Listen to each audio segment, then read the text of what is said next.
We're giving one exercise I've been offering, is that just watch your breathing for a moment. It's a very simple exercise, a very simple exercise. You're breathing in, out, happenings naturally is, in fact, you don't even have to decide to do it. It's happening anyway, no?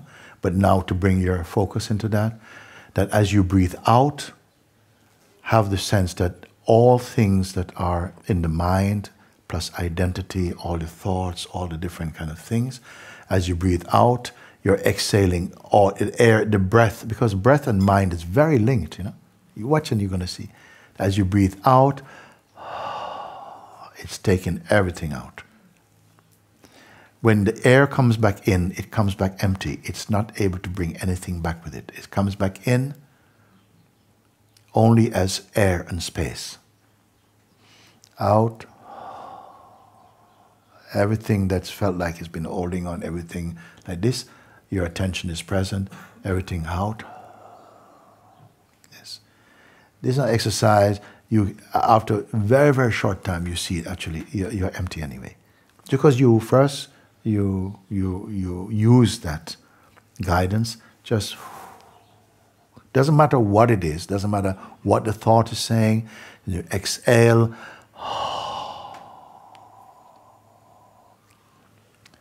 They say we breathe, the body takes in oxygen, what it breathes out? Carbon dioxide, isn't it? So what you breathe out, you don't need. Breathing out the carbon dioxide mind. In pure air, space, not taking anything but pure air, space. Out, like this. Don't become attached to this practice, just use it. Just watch. And quickly it drops everything. You find that everything is left. What remain? Pay attention. What remain? Any intention, anything still left behind is out on the next train out. That's a simple guidance for anyone can use. If you want to bring attention clean, bring the attention from clutteredness to silence. Out like stale air. Body doesn't need. Being doesn't need. If you want to slow it down just for more enjoyment, you can breathe it through your teeth.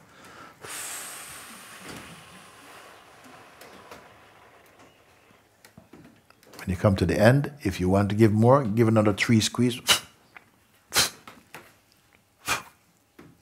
Relax, let it clean stuff coming clean here. Okay? It's useful only to drop the association. Then you drop, what's left? What's left that's not the breath? What's left that is clearly not a breath was there also during breath, but was not touched. Now you can see clearly. When this is clearly seen, beyond mood and feeling, it begins to register in your being. So that when mind comes stuff, you see mind, okay, mind come, full party, ah! It's within the vastness of this. One simple exercise, you can make use of it. Mind is growing, all this, because it has been fed. By what is it fed? Just like a fire must go out unless you keep putting more fuel on it. What is feeding the mind? Interest and identity. You believe what it says. It's breathing on that. That's food. So what is feeding even? Even if the thought I, the I thought, is direct fuel. The I thought is not the I am. So the one who is present thinking, oh yeah, the mind is troubling me, that's the I thought, that's the I person. Then you see that that itself is a thought. It is, you may call it like, it is the magnet thought that attracts other things to it. Then see that as thought also, and see what happens. Then let them go and fight in the bush by themselves. That's not you. Learn to pay attention to that. Otherwise, this one who suffers is going to keep on suffering. You can get a diary for the next however many years you continue that relationship, because the mind, the psychological mind, the Maya mind, is a relationship between who and who. But obviously the sense I am must be there, but the I am itself is in its own hypnotic state by believing it is a person, and the person and its world, they go together. And these things you must see more clearly. But I don't want to give time, or nor you should take time to be kind of figuring out what you know but won't accept. Maybe because you give it to your mind, the mind's going, no, I don't like that. I don't like that. I want rum and raisin. No, I don't want vanilla. I want rum and raisin. You say, okay, no, you're not accepting that you already know and you already are. And you replace that with trying to be. So these things are pointers which they should go directly in. Directly in. They shouldn't be trying to understand. This knowledge is not coming from outside. It's just been woken up in you, stirred up in you.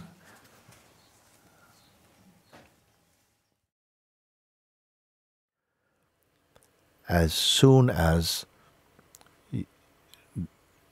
grace has touched your life, you begin to wake up to deeper realizations beyond the surface, deeper realizations of your true nature. It's as though, like some reflex, something grips onto the sense of the person, like the person is dissolving, and some fear come. A fear that it can take many forms also. A fear that I'm not going to survive, or you're going to disappear. Some people experience like that. Or that the very mind seems to be turned against you and is threatening to destroy your life. How can be? How can be? You are choosing, you have chosen to go more deeply into self-discovery. Self-discovery and God discovery, same thing actually. In the beginning you feel, oh, the ego is in my way, it's stopping me from going deeper and so on. But actually I want to say something might sound very unusual for many of you. It has to happen because still we are identified with a person. And as long as we are still identified with a person, the mind is very much connected together with person. If the person is transcended, this ego mind also collapses, you see. They work together. But you are deeper down than merely the superficial personal identity. So as soon as you begin to discover the deeper truth in you, it's as though the mind is going bananas about it. And why is it doing that? Well, actually, the mind has no power without your cooperation, actually. It's a subtle thing, but what is happening is that what we have developed in the state and the stages of in the realm of personhood, it feels challenged because we have developed and many wrong ideas about life and about ourselves. And as you begin to go more deep into your real discovery, it is as though something is rebelling against this change. But it's not something like it is connected with the person also. When I say don't worry about this, let me go back to your letter here. The ego is striking hard to hold me captive. To hold you captive means it's trying hard to keep you in the state of personhood. As long as you are identified personally, his muscles will feel really big to you. But as you begin to recognize that even the person that you have for so long identified to be yourself is only an imagined self, you are slowly discovering that. And that the person itself and the mind, so the person and its problems, are both visible to a deeper consciousness in you. You are already out of the trap. You see? But because we have a relationship through memory and habit with our old identity, you see, whenever we go back into the state of identity, it's like the mind will bite you. But this very same thing, this very same play is going to at some point become actually a help to you. You're going to say, wait a second, the reason why I'm hurting is because I've gone again into the shape of my person. When I'm looking only from the neutral place of the observer, the detached observing, I can see all of this as though they're on a screen. It's as if you go to a movie, you're watching something on the screen, and it doesn't matter if you see a train coming towards you. I remember as a child when I first saw television, and they had a train coming like towards you, and when the train come like this to fill the whole screen, everybody went, whoa! And we forget it's only screen, like this. But we grew accustomed to it, that, the movies work like that. The train cannot come through the screen at all. You see? So then later after that, you laugh. Similarly, when you can see that when you take the position of the weakness, the neutral and detached weakness, the person, which previously felt so strong and so intimate, become more distant and bearable. You can look at it with detachment and with distance. You must have had some of this experience. And what's happening now, because you have come to a point now to deepen even further, the mind is putting up its strongest. It's the part of the play of what we call Maya. You're coming out of the sleep of personhood. And it's like to wake up, but something is calling you back into the sleep to show you where you're attached, to show you where you had promises and fantasies and projections that are not going to get fulfilled if you continue going like this. But at the same time, as you are discovering your deeper nature, you're feeling fulfilled without things, because you're discovering that your own being is content and complete in itself. It doesn't need objects to make it happy. When we are in the state of personhood, we need so many things to be happy. You need a good relationship, you need to have money, you need to have a car, you need to have a house, you need to have friends who like you, you need to have places to go to. And that's the nature of personal identity. But as you are discovering the root, the deeper awareness of yourself, that's not a thing, that's not an object. That you may call the pure subject itself. And something is merging nicely into that unity, you see?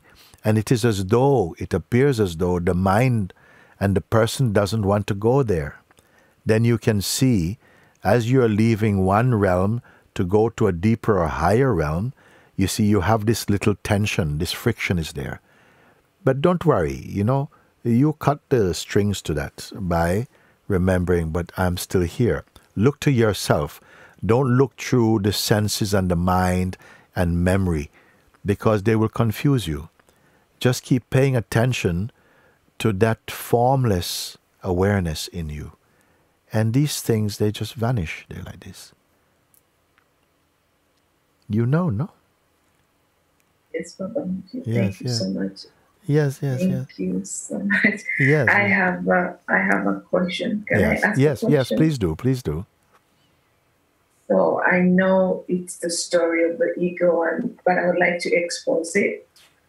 So when I am the awareness and I'm just observing all this heating and the sadness and all of that, the doubt, there comes so much doubt, like the ego, this voice is saying, the self. Yeah. You're just empty. So there is, I would like to expose the doubt. Thank you. Thank you. But actually remember that the doubts are also, you're aware of them. Even the doubts and the belief, you're aware of them. And the feelings, you're aware. And the memory, everything that is perceivable is arising on the screen of consciousness in this field of awareness. You're seeing everything. You see, you're discovering this more and more. So it's not enough clear yet, but it's getting clearer and clearer. Actually, you are none of these things, absolutely. We are none of these things, actually. But because we've seemed to have had a long relationship with them and have this sensation, the feeling that you don't know any different or any more. You see? Because you feel in the world of personhood, you learnt about things, about people and places and things and ideas. But when you're discovering yourself is not a thing. It is the place, the root, the source from where all things appear inside you. You say, when I am awareness, but actually you're always awareness. It's just you're not remembering that you are the awareness. You forget somehow. So forgetfulness happens in awareness, and you forget that you are aware of forgetting. It's very subtle. You're maybe going to have to listen to this talk again. Okay? That even the feeling of confusion or, oh, I forget I'm the awareness, gradually you're going to see that even remembering and forgetting are perceived in awareness. This is a very subtle point, and many people will miss it the first time they hear it, the second time they hear it, third time they hear it, maybe many times they hear it, and they think, no, I just don't get that, that's not for me. But gradually you're going to get it. And as soon as it becomes clear, like in the old days we used to take Polaroid pictures, and when you get them, it just looks like it's just white paper. And slowly, slowly the images come clear until they come to full development. In the same way, as you continue to earnestly follow the pointings, not just up there, but just spend time to listen deeply to what you are hearing. You don't have to listen to many, many, many things unless you have the capacity to take a lot of things in at once. But some people, even if you find one thing that is being said that really resonates with you, you can just put your attention on that only for a while. And it will keep opening and expanding in terms of your awareness will grow like that. You see, this is not university. This is universal, but it's not university. It's not that you have to learn so many things and study so many things. This is my good news for you also. Because it is so, actually, the greater the teacher, the simpler the teaching. You understand what I mean by that? The greater the understanding, the greater the discovering, the simpler the pointing. Why? Because ultimately it's not about words and it's not about teaching. The teachings are only a finger pointing to something which is beyond teaching. It's only to be recognized. And that becomes your experience. So please remember that. It's not that we have to listen so many things to remember. No, not at all. In the beginning, the mind is also telling you, oh, you're never going to get it. It's too much for you.